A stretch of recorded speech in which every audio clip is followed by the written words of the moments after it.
First of all, I pay homage to the Buddha, Dhamma, and Sangha with the permission of Guru Banteji and all the other senior Bhikkhu Bantes present here. Let me start today's Dhamma talk. Dear devotees, after doing a very successful short meditation session, now you are here today in this beautiful Sunday morning to listen to Dhamma. Listening to Dhamma is not easy, and teaching Dhamma, preaching Dhamma is also not easy, says the Buddha. Therefore, we should prepare first listening to Dhamma. Now, wherever you are, keeping your mind and body very light, soft, try to grab this Dhamma with the mind well balanced, not going to extremes, duly focused, actually, what I say. For today's Dhamma discourse, dear devotees, dear Dhamma friends, I have selected one discourse from the Diga Nikaya called the Long Discourses of the Buddha. It has all the long discourses. Although we don't have time to reach a longer discourse here, let us cut the discourse short, taking some important points relevant to the context. For today's Dhamma discourse, I selected one discourse called Sigalovada Sutta. The English meaning is the advice to the householder Singhala. For some people consider this as the code of discipline for the lay Buddhists or Gihi Vinaya. Okay. So there are some other discourses which examines the disciplines of the householder, that is a lay person, and this sutta is special. According to this sutta, dear devotees, when Buddha was living in the Rajagaha, Veluwane, the bamboo grove, the squirrel sanctuary, to which called Kalandaka Nivape, at that time there lived a householder's son called Singala, Singala Gahapati. There was a very special habit of him. Every morning, he would wake up early in the morning and he would leave the Rajagaha towards the river and he will bathe himself, dipping in the river. And with his wet clothes and hair, he would keep his both hands together and worship the six directions. What are they? East, south, west, north, nadir, and zenith. That means down and up. So he would do this every day without a break. This day also he did the same. At that day, dear devotees, Buddha, who in then current time was living in Rajagaha, Buddha customarily wake up in the morning and after spending some time in meditation, he would take his ball and robe, leave for arms round. So while doing this arms round, the Buddha saw this Singhala doing this customary practice, worshipping all the six directions. So Buddha approached this householder and asked from him, "Dear householder, what is the purpose of your this veneration to all the six directions? Why? What grounds you are doing this?" Then Singhala said to this Buddha, Singhala told the Buddha, Bante, my father, who is no more, while dying on his deathbed, told me, "Dear son, you should worship all the six directions every morning without a break." That is my last advice to you. Therefore, Bante, I'm doing this in reverence to my father, as a paying respect to my father's last will. I'm doing this. Dear devotees, this Singala's father had been a rich merchant, but was a very faithful devotee of the Buddha. He had listened Dhamma from the Buddha, had become Sotapanna at that time. He tried his best to take his son to the temple to listen Dhamma, but he never went with him. So he tried to persuade him at the last moment of his life, thinking that while seeing this practice, the Buddha would one day help. That is why he made his last will. So, according to that last will, this Singala was practicing this for a long time. Then, having heard this Singala's reply, dear devotees, Buddha said, Dear householder, this is not the way in Aryan discipline to venerate the six directions. Ariyassa Vinaye. This is not the way. Then Singala asked from the Buddha, If so, Ante, would you mind preaching me what is the correct way of venerating these six directions in the noble discipline? If Bante can teach me, I would really love to listen to that. Then Buddha said, If so, dear householder, I would preach. Then listen carefully. Now, dear devotees, not only Singala, we also should listen carefully to this sutta from this moment onward. Because there are some things you should listen with a balanced mind. You should understand contextually without going to extremes.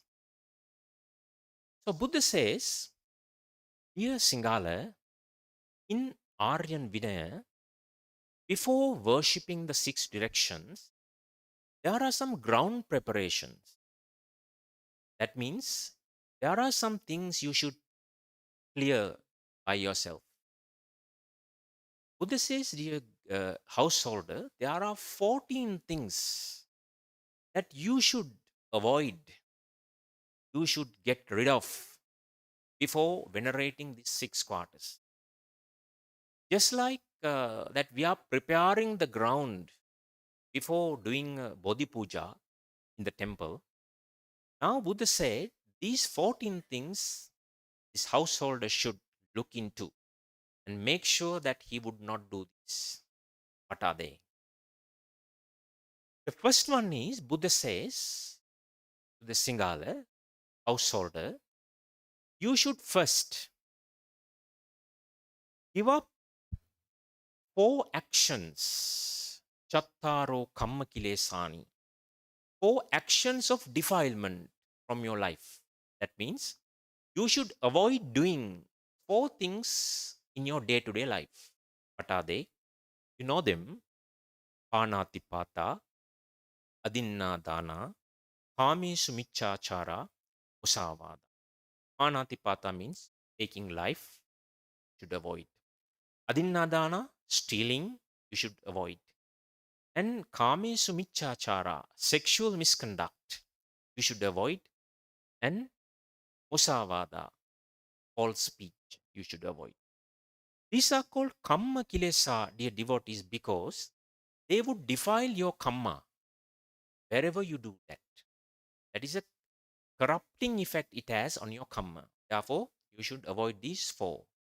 But now you would wonder where is the Suramere? It's not included there. Okay, have patience. It would come, right? Because we know the person who do the Suramere would do all the other four evil actions, isn't it? So this is the first four that a householder should avoid. What are they? Is Chattari Kamma Kilesani. Then Buddha says, there are four extremes, dear householder. Going to these extremes, one would commit evil. What are they? One gatha is there in the Tripitaka. expressing this.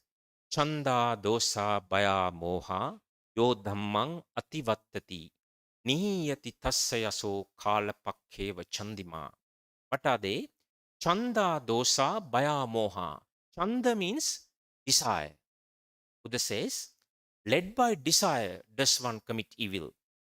Then dosa. Dosa means anger. Led by anger also does one commit evil. Baya. Baya means fear. Led by fear, one would commit evil. And moha. Moha is ignorance. Led by ignorance, one would commit evil. Therefore, Buddha says, Singala, these four extremes, chanda, dosa, baya, moha, you should avoid going to these extremes, one would commit evil. Therefore, should not go to extreme of these four things. Remember. Now, so far we have mentioned 8 things. Now, Buddha says, dear householder, there are 6 channels of dissipating wealth. Cha apaya mukhani. That means there are 6 things in this world for householder. If he were to engage in these 5, all the wealth that he have earned would deteriorate in no time. What are they? First one is indulgence in intoxicants. Sura mere majjapaman yogu. That is the first one.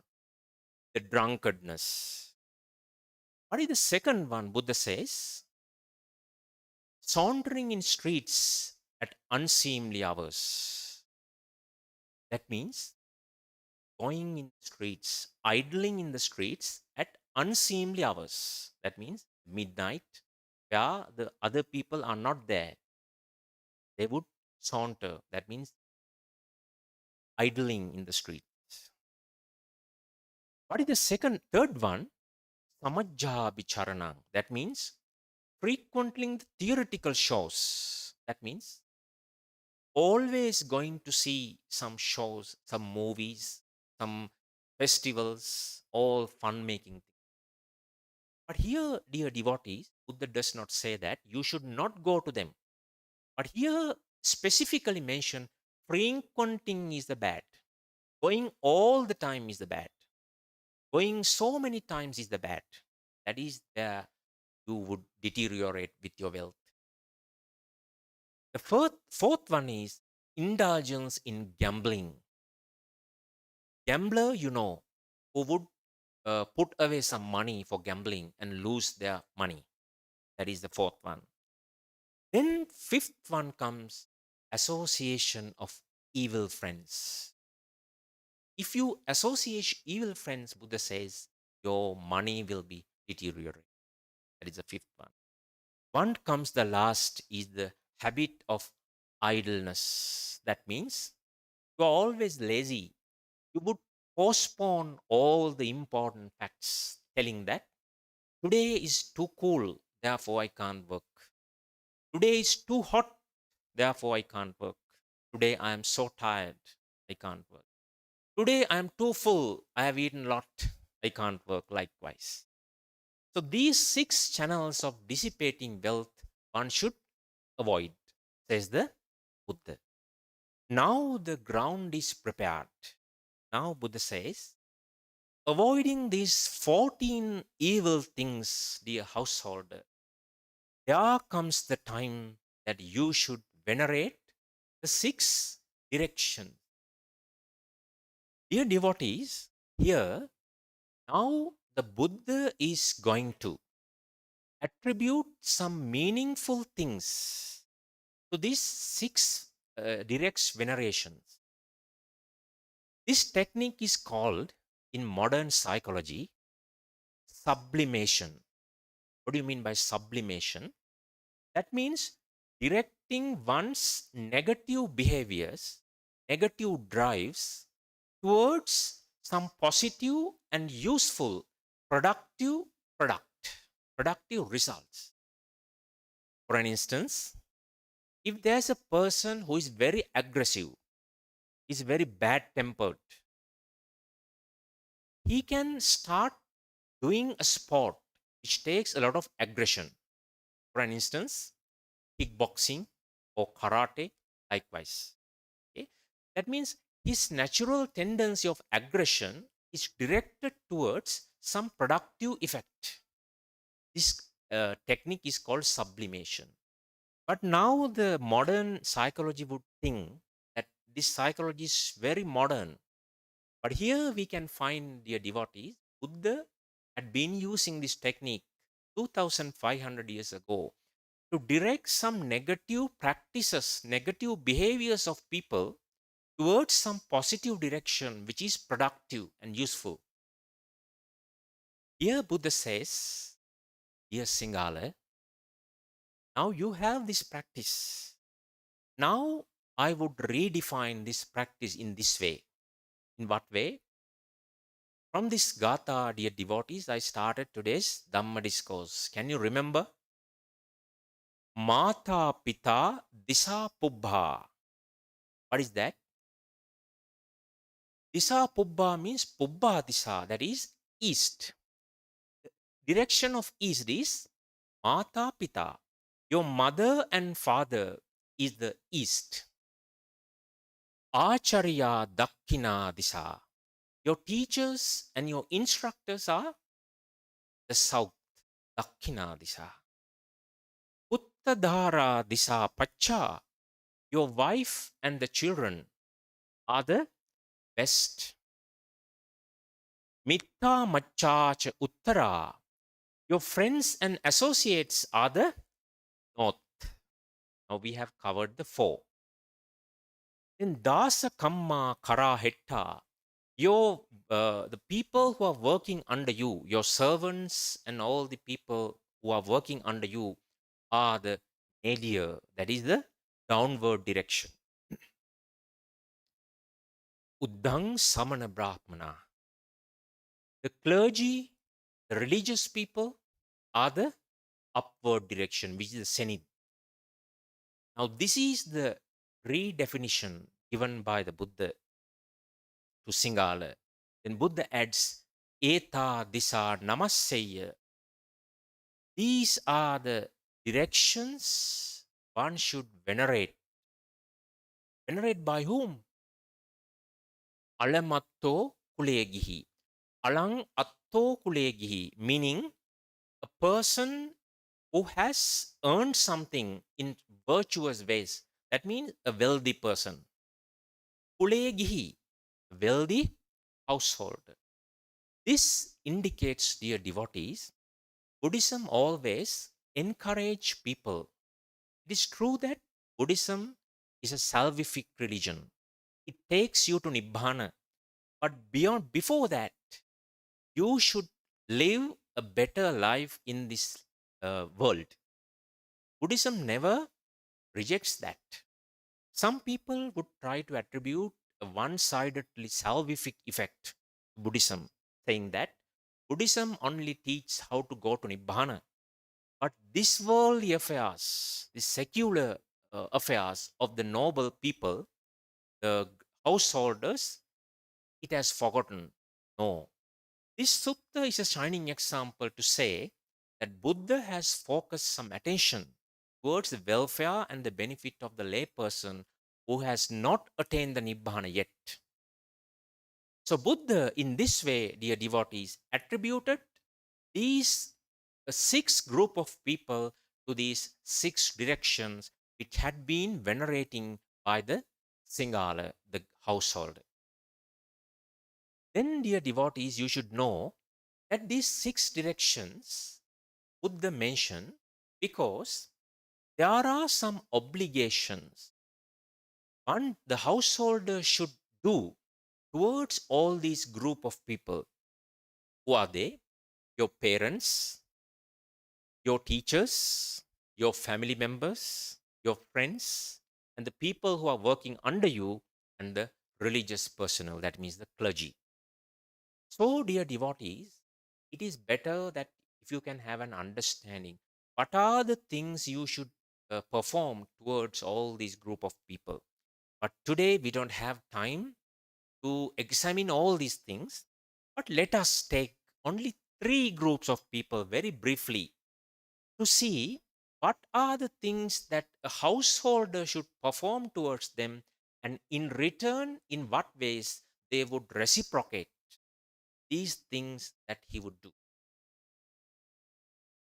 We will take the first direction first, which is the east. What is that? Mata Pita Disapubba. The Buddha says, dear devotees, a householder, a layman should consider their father and mother as the east, and he should perform five things towards them. What is the first one? First of all, he should think that my mother and father had been so compassionate towards me. They are the people who took care of me unto this moment. Therefore, now they are old. Now, this is my turn to take care of them, thinking that you should provide every material need to them. That is the first one. Then, second one, Buddha says, Kichang nesang karissami. The things that they had been doing up to now, all the obligations, social obligations, the social practices that they had been doing up to now I should take over where they left off. Now I should continue their work. That is the second one. Then kulavan sang tapessami, Buddha says, the householder should determine that I should continue this generation, the lineage of generations from this moment onward. I should not break the lineage. Therefore, I should give all my efforts to keep continuing this generation at my level best. Then Buddha says, the householder should dayajjang patipajjami. That means the householder should think that I should become a deserving person for my mother's and father's inheritance. That means if I am a bad person, if I am an unethical person in this society, the inheritance that my mother and father would give me, it is not suitable for me. Therefore, first of all, I should become a suitable person. That is the fifth one. Fourth one. Then fifth one, Buddha says, Petanang kalakatanang dakkinang anupadesami. When my mother and father has passed away, I should to perform some dana, some meritorious deeds, and transfer merits on behalf of them. This is the fifth one. So these in 5 ways, a household, that means the children, should be grateful towards their parents. Then in return, a devotees, Buddha says, in reciprocation, these mother and father would show their compassion towards the children. In what ways? Buddha says, first is papa nivarenti. They would restrain them from the papa, that means evil deeds. Kalyane nivesanti. They would persuade their children to do good. Then sippang sikkapinti. They would train them in a good profession, useful profession for their future. Then patirupena dharena sangyojanti. When the suitable time comes, they would have their children get married to a suitable partner. Then samaye dayajjang niyadenti.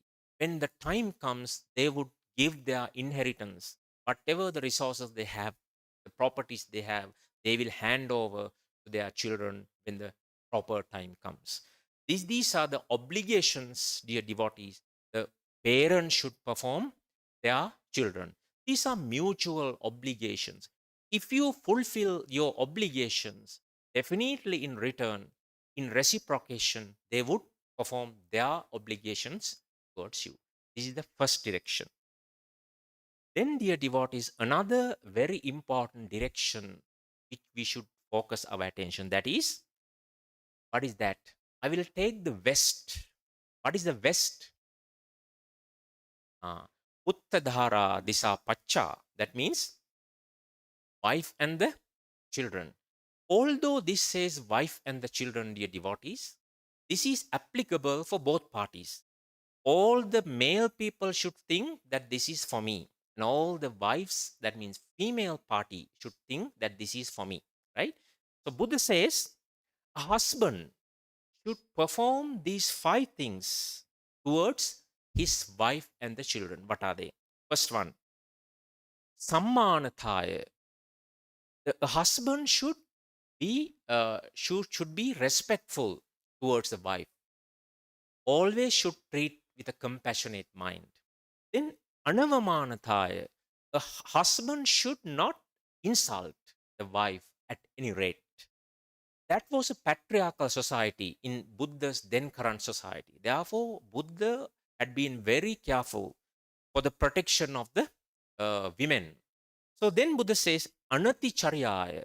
A husband should never indulge in going after other women. That means being faithful. That is the third one. Then Buddha says, Issariya Vossagena. The male person, that husband should give some authority to the wife also, without saying that you can't do that, you are not in a position to handle these responsibilities. Without saying like that, you should give some authority, some power to the wife, the house. That is the fourth one. Then Buddha says, Alankaranupadena. This is a very beautiful thought of the Buddha. Buddha says, a husband should time to time bring some ornaments, bring some beautiful cloth, some beautiful jewelry to the wife or to make her happy. See how compassionate, how human, how practical the Buddha had been. You would think that he is a salvific sage, thinking only the Nibbana. No, he's so uh, uh, thoughtful towards all the aspects of the society. Then Buddha says, in reciprocation, being treated like that, the wife, the typical wife, the Buddhist wife, should perform these five things towards his husband. What are they? First one is susangvihita kammata chahonti. She should perform all his duties to the perfection. Then sangahita parijanacha. Whoever comes to the house, be them wife's relatives, be them husband's relatives, or any other person from outside, she should be hospitable towards them. She should treat them with a kind heart. Then Buddha says, Anaticharyacha. She also should not be unfaithful. She should not go after other men, right? So then Buddha says, Sambatangcha anurakkanti. She should protect whatever her husband would take home, right? All the things her husband has earned, she should protect. Then Buddha says, Dakkacha hoti analasacha sabba kichesu. Dakkacha, she should be very clever. And analasa, she should not be lazy. And sabba kichesu, in all the aspects of the work. She should be very skillful and not lazy. So, having fulfilled these things, dear devotees, Buddha says, these mutual obligation will reach its perfection. So, this is the best. Lastly, dear devotees, last direction I would take is the upper direction. What is the upper direction? That is Samana Brahmana, the religious people. The Buddha says the lay people should treat the religious people, that is a clergy, Samana Brahmana, in five ways. What is that? Mettena kaya kammena. They should always be treat them with loving kindness, that is bodily loving kindness. And mettena vachi kammena, with the loving kindness performed by the word, with kind words. And mettena mano kammena, with loving kindness performed to the mind. And anavata dwarathaya, you should not keep your doors closed to them. Always keep your doors open. That means you should welcome them wherever, whenever they come towards your house with some kind heart. And amisanupadena, you should treat them with their material needs. That is the chatupacha, chivara pindapata, senasana, and gilanpasa. Then, in return, in reciprocation, dear devotees, Buddha says, these clergy, that means the Samana Brahmana, would would show their compassion in 6 ways. What are they? First one, papa nivaranti. They would restrain these lay people from the papa, the evil deeds. Then kalyane nivesanti. They would encourage them to do good, perform good deeds, kusala kamma. Then kalyana manasa anukampanti. They will be always sympathize them with a better mind. Then asutang savanti. Exactly what I am now doing. What is that? Things that you have not heard before, they are giving you an opportunity to hear and grow in the Dhamma. And sutang pariyodapyanti, the things that you have already heard, is trying his best to make them well established in your mind. Then sagga samaggang achikkanti. Ultimately, they are guiding you towards the sagga, that means the heavenly realms, thereby ultimately the nibbana. These are the 6 things, dear devotees. So Buddha, likewise in this discourse, describes so many things. What are the mutual obligations? If you perform your obligation, if you fulfill your obligation, you don't have to worry the things that would come in return. In reciprocation, all the other your needs will be fulfilled. So that is the assurance Buddha gives in this discourse. So, dear devotees, having said that, Buddha adds one more thing. I will mention that and I will end this discourse, which is very significant in this context. Buddha says, a layman should divide his wealth into four. Into four, likewise. Ekena bhoge bunjaya dvihi kammang payojaye chatuttancha nidhapeya apadasu bhavisati. Buddha says, after dividing your wealth into four, the things that you have earned in the four, ekena bhoge bunjaya, one portion you should consume in your day-to-day life for their day-to-day expenses. Dvihi kammang payojaye, two portions you should reinvest in your business or any other thing you do for the sustenance of your profession. Then chatuttancha nidhapeya, one portion you have to keep safe for the safekeeping to be used for a rainy day. That means for an emergency. So likewise, you should administrate, you should manage your wealth. After hearing that, one upasaka asked from me, one day, is it practical? I earn only 40,000 rupees. Can I divide into four, each 10,000? Can I live the whole month with 10,000 rupees and invest to 20,000 in my business and save 10,000?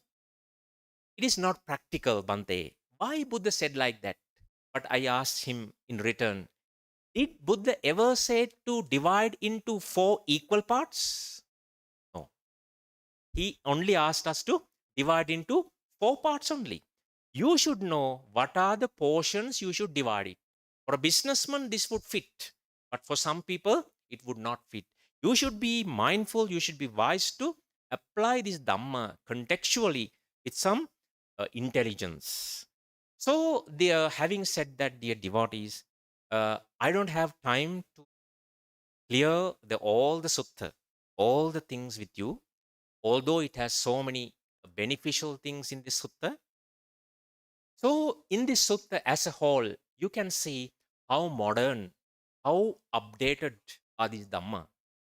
Perfecting the Dhamma's quality, akalika. The Buddha preached this more than 2500 years ago, but still it is day by day becoming modern and modern. And it can be applicable to today's life. Isn't it, dear devotees? So, having said that, I would wind up this Dhamma's discourse. I would finish my Dhamma discourse for the time being. So, from the beginning to now, you have been listening to the Dhamma. Listening to Dhamma is a meritorious deed. Preaching the Dhamma is equally meritorious deed. The most important thing is you should listen them, you should understand them, and you should apply to your life in day-to-day life. So this is the most important part that Buddha entrusted, Buddha appreciated, and Buddha expected us to do as laymen and also as the clergy. So, with that, dear devotees, I would end my Dhamma discourse for all the merits that we have accrued by listening to Dhamma, by preaching to Dhamma. Let us first transfer all the merits to all the deities who would protect this Buddha Sasana, this whole world, the India, and all the Buddhist countries, and all the non Buddhist countries, and all the people, all the beings in this universe. And may they rejoice in this Dhamma, may they protect in this, may they protect this Buddha Sasana, and may they attain the supreme bliss of Nibbana.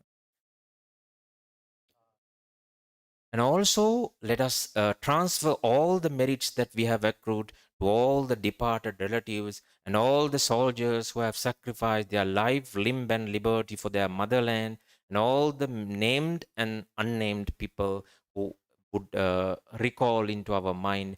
May they rejoice in these merits, and may they attain the supreme bliss of Nibbana.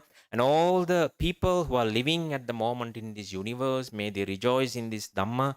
May they rejoice in these merits, and may they attain the supreme bliss of Nibbana. Sadhu, sadhu.